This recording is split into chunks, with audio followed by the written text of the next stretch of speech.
Now in this video we will discuss about states of matter. Next topic is states of matter. हम starting से पढ़ते आ रहे हैं कि मैटर जो है ना उसकी 3 स्टेट्स होती हैं, ठीक है। तो यहाँ पर हम तीनों को एक साथ पढ़ेंगे और हम इनको डिफ्रेंशिएट करते हुए एक दूसरे के साथ कंपैरिजन करते हुए पढ़ेंगे. It will be easier for us to understand. तो हमने यहाँ पर 3 पोर्शन बांट लिए हैं. सबसे पहले यहाँ पर हम ले लेते हैं, ये हमारा सॉलिड है, ये लिक्विड है और ये है हमारी गैसियस स्टेट. तो अभी तक हमने जो पढ़ के आए हैं उसके अंदर सबसे पहले हमने अभी जो देखा था उसमें क्या था कि इनके एटम्स के बीच में जो अट्रैक्शन होता है या इनके पार्टिकल्स के बीच में जो अट्रैक्शन होता है वो सॉलिड्स में सबसे ज़्यादा होता है, लिक्विड में कम होता है और गैस में उससे भी कम होता है. तो सबसे पहला डिफरेंशिएट जो इनके बीच में आता है वो यही है कि इनके अंदर क्या होता है, strong attraction between particles.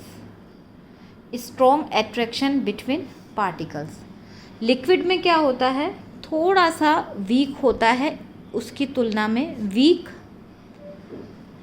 Attraction between particles, ठीक है. ये मैं यहाँ पर सिर्फ वीक लिख रही हूँ, आप इसको फिर से अपने आप से कंप्लीट कर लेना. वीक अट्रैक्शन बिटवीन पार्टिकल्स अपने आप हम लिख लेंगे. और थर्ड गैस जो है उसके अंदर क्या होता है, वेरी वीक होता है, इसके अंदर तो बहुत ही कम होता है. तो ये हमारा पहला इसके अंदर डिफरेंशिएट हो गया, ये कि इस अट्रैक्शन जो बिटवीन पार्टिकल्स होते हैं वो सबसे ज़्यादा स्ट्रॉन्ग होता है सॉलिड में, लिक्विड में उससे वीक होता है और गैस में उससे भी वेरी वीक होता है. ये इसके अंदर हमारा पहला डिफरेंशिएट आ गया. दूसरा इसके अंदर हमको क्या समझना है वो क्या होता है कि स्पेस, जो हम लोगों ने देखा था, जो मैंने यहाँ पर आप लोगों को बताया, ये वाला जो था इसके अंदर से ही मैं बता रही हूँ कि देखो इसके जो पार्टिकल्स होते हैं उसके बीच में स्पेस बहुत कम होता है, तभी ये इतना स्ट्रॉन्ग होता है सॉलिड, और इसको ब्रेक करना भी उतना ही मुश्किल होता है. और लिक्विड जो होता है उसके बीच में थोड़ा कम स्पेस इससे ज़्यादा होता है और सबसे ज़्यादा स्पेस जो होता है वो गैस के बीच में होता है. तो ये इनका सेकंड हमारा समझ में आता है हमको. इसके अंदर क्या होता है, तो इसके अंदर सबसे पहले हम क्या लिखेंगे, वेरी लेस स्पेस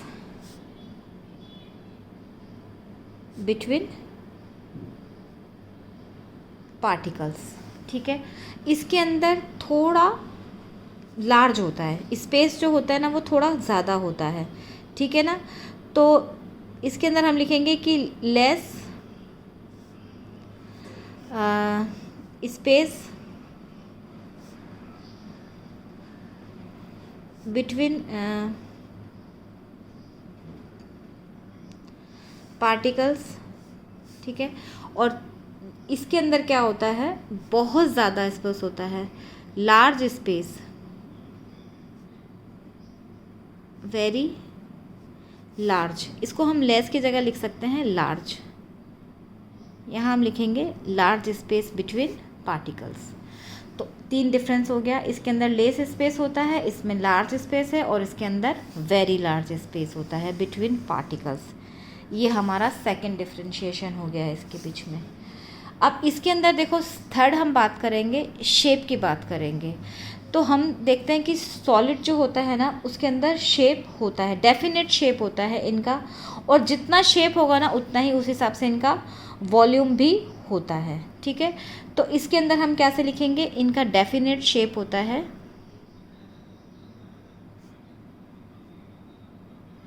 और डेफिनेट ही इनका वॉल्यूम भी होता है.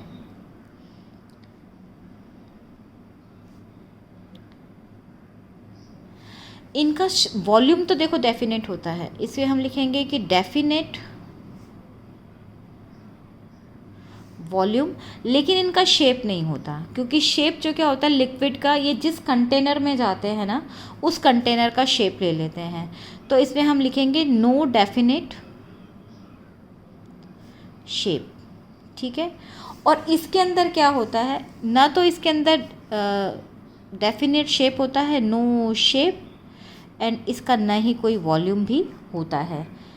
जब तक हम इसको फ्रीली अगर ये मूव कर रहा है तो ना इसका कोई शेप होगा ना इसका वॉल्यूम होगा। तो ये हमारा इसके अंदर थर्ड डिफरेंशिएशन हो चुका है। यहाँ पर मैंने इसीलिए आप लोगों को इस तरह से समझाया ताकि ये आपको ज़्यादा इजीली और कंपैरिजन में हम ज़्यादा अच्छे से समझ पाते हैं, ठीक है। अब देखो, चूँकि सॉलिड्स हैं तो सॉलिड होगा ना, इनको क्या होता है कि इनका गर्म करने में भी इनको टाइम ज़्यादा लगेगा, इनको पिघलाने में टाइम ज़्यादा लगेगा, और इनकी डेंसिटी जो होगी ना वो बहुत ज़्यादा होगी। डेंसिटी यानी कि डेंसिटी क्या होता है कि पार्टिकल्स के बीच में जो स्पेस होता है ना वो जितना ज़्यादा होगा उतनी डेंसिटी कम होगी, और जितना ज़्यादा स्पेस कम होगा उतनी डेंसिटी हाई होगी। तो इनकी क्या होती है, फोर्थ जो इनका डिफरेंशिएशन है वो क्या है, ये हाई डेंसिटी होते हैं।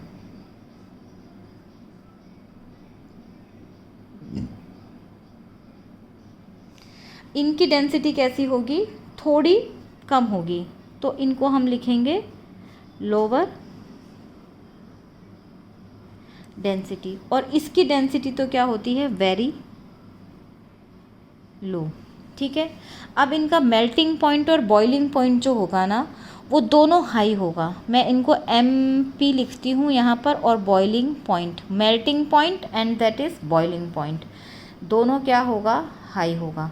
मेल्टिंग पॉइंट क्या होता है कि जैसे सॉलिड को लिक्विड में चेंज होना है, मेल्ट होना, तो वो कौन से टेम्परेचर पर वो सॉलिड जो है वो लिक्विड में चेंज हो जाएगा, वो उसका मेल्टिंग पॉइंट होता है। और किस पॉइंट पर आकर के बॉयल, वो जब लिक्विड बॉयल होने लगेगा और वेपर्स में ट्रांसफ़र होने लगेगा, वो उसका बॉइलिंग पॉइंट होता है। तो चूँकि सॉलिड जो हो ना उसके पार्टिकल्स इतने ज़्यादा एक दूसरे से जुड़े हुए रहते हैं कि उनका मेल्टिंग पॉइंट और बॉइलिंग पॉइंट जो है वो दोनों ही बहुत ज़्यादा हाई होता है। तो मेल्टिंग पॉइंट और बॉइलिंग पॉइंट दोनों जो है वो इसका हाई होगा, और इसका जो है वो थोड़ा लोअर, थोड़ा सा लो होगा मेल्टिंग पॉइंट और बॉइलिंग पॉइंट। और इसका जो है उसका तो कोई मेल्टिंग पॉइंट और बॉइलिंग पॉइंट होता ही नहीं है, इसका होगा ही नहीं, ठीक है। तो यहाँ पर ये हमारा एक और डिफ्रेंशिएट हो गया। अब इसके अंदर क्या होता है कि कंप्रेशन, तीसरा इसके अंदर हमारे पास टॉपिक आता है कि कंप्रेस करना, यानी कि किसी चीज़ को दबाना। तो क्या हम सॉलिड को दबा सकते हैं, ऐसे हम उसको पकड़ के दबा सकते हैं, नहीं दबा सकते। तो इसके अंदर क्या हम लिखेंगे कि सॉलिड्स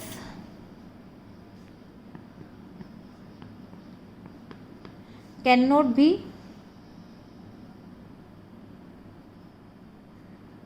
कंप्रेस्ड, ठीक है ना।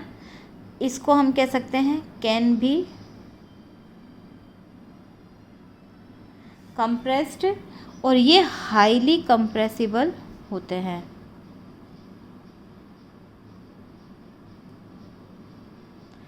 अब इसको मैं आपको यहाँ पर इस तरह से समझाऊंगी कि हमने LPG और CNG का उदाहरण देखा है। देखो, गैसेस जो होती है ना उनको हम टेम्परेचर पे लो टेम्परेचर करके और प्रेशर बढ़ा करके उनको बहुत ज़्यादा कंप्रेस कर सकते हैं। कंप्रेशन कब हो सकता है, जब उसके पार्टिकल्स के बीच में पहले जगह हो।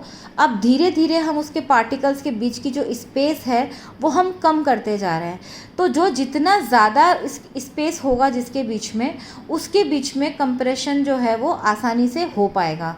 तो हमने देखा होगा कि हमारे पास हम LPG और CNG, जो हम लोग जैसे LPG हमारे घरों में काम आती है, सिलेंडर में भर के आती है, तो वो क्या है, कंप्रेसिबल गैस होती है। यानी छोटे से सिलेंडर के अंदर बहुत ज़्यादा गैस जो होती है ना उसको कंप्रेस करके भरा जाता है।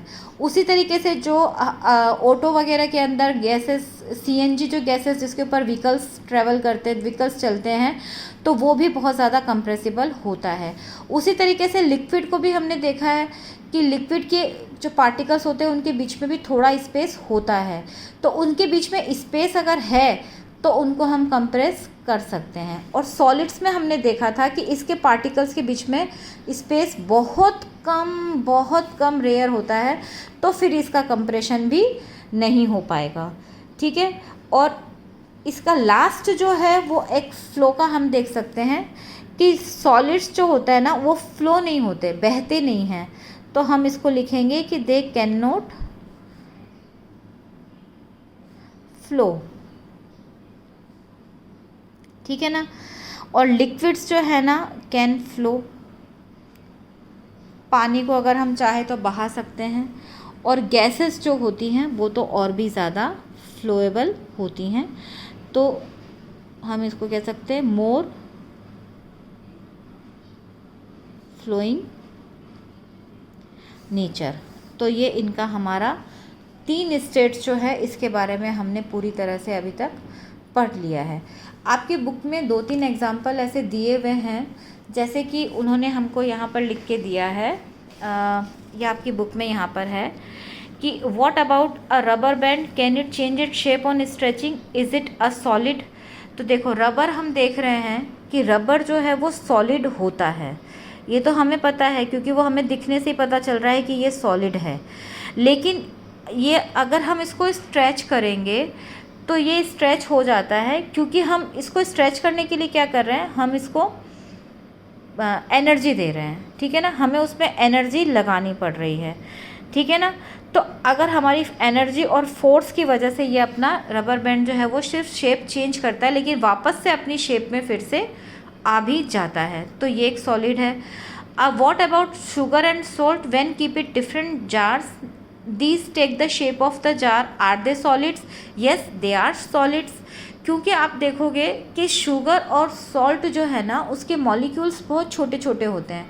आपने देखा होगा कि शुगर जो है वो उसका एक क्रिस्टल जैसा बना हुआ रहता है, तो उसका क्रिस्टल जो है ना आप उसको किसी भी कंटेनर में डालो, वो क्रिस्टल अपना शेप चेंज कर रहा है, नहीं कर रहा है। क्रिस्टल अपना शेप चेंज नहीं करता, क्योंकि उसके मॉलिक्यूल्स छोटे छोटे हैं इसलिए वो उसका शेप ले लेते हैं, लेकिन इनका कोई वैसा डेफिनेट शेप चेंज नहीं होता। तो yes they are solid. What about a sponge, it is solid, yes yet we are able to compress it, why. देखो सॉलिड जो होता है ना, ये स्पंज जो है वो एक सॉलिड तो है, लेकिन इसके स्पंज के बीच में बहुत सारे स्पेस होते हैं, क्योंकि इसका फॉर्मेशन ही इसी तरह से हुआ है, ठीक है ना। तो जब हम इसको कंप्रेस करते हैं ना तो इसके बीच की जो गैस है जो उन भरी हुई है वो गैस रिलीज़ हो जाती है, और जब गैस रिलीज़ हो जाती है तो ये कंप्रेस हो जाता है, और जैसे ही हम इसको छोड़ेंगे ये वापस से अपने डेफिनेट शेप में फिर से आ जाता है। तो ये तीनों सॉलिड हैं, लेकिन इनके अंदर कुछ ऐसी चीज़ें हैं जिनकी वजह से हम कंफ्यूज हो सकते हैं। यहाँ पर इसके बारे में यहाँ पर हमें बताया हुआ है। और इस बुक में आपको और कुछ नहीं है, यहाँ पर देखिए आपको बताया भाई ये सॉलिड जो है उसके पार्टिकल्स जो हैं वो देखिए इस तरीके से बहुत डेंसली पैक्ड रहते हैं। लिक्विड के पार्टिकल्स के बीच में थोड़ा जगह रहता है ज़्यादा, और गैस के पार्टिकल्स के बीच में तो काफ़ी सारी जगह है। तो इस तरह से हमारा ये जो स्टेट्स है इनके बारे में चैप्टर कंप्लीट होता है हमारा। यहाँ पर ये टॉपिक कंप्लीट होता है, सॉरी। और इसके क्वेश्चंस देखिए, यहाँ पर आप जब पेज टर्न करेंगे तो यहाँ पर ये एक ब्लू लाइन में ब्लू इंक से आपको क्वेश्चंस दिए हुए हैं। तो आप पेज नंबर 6 है ये आपकी एनसीईआरटी की बुक में, तो आप इसको पढ़ेंगे और इसके आंसर्स, इसमें अगर आपको कोई प्रॉब्लम आता है तो आप मुझे पूछिए।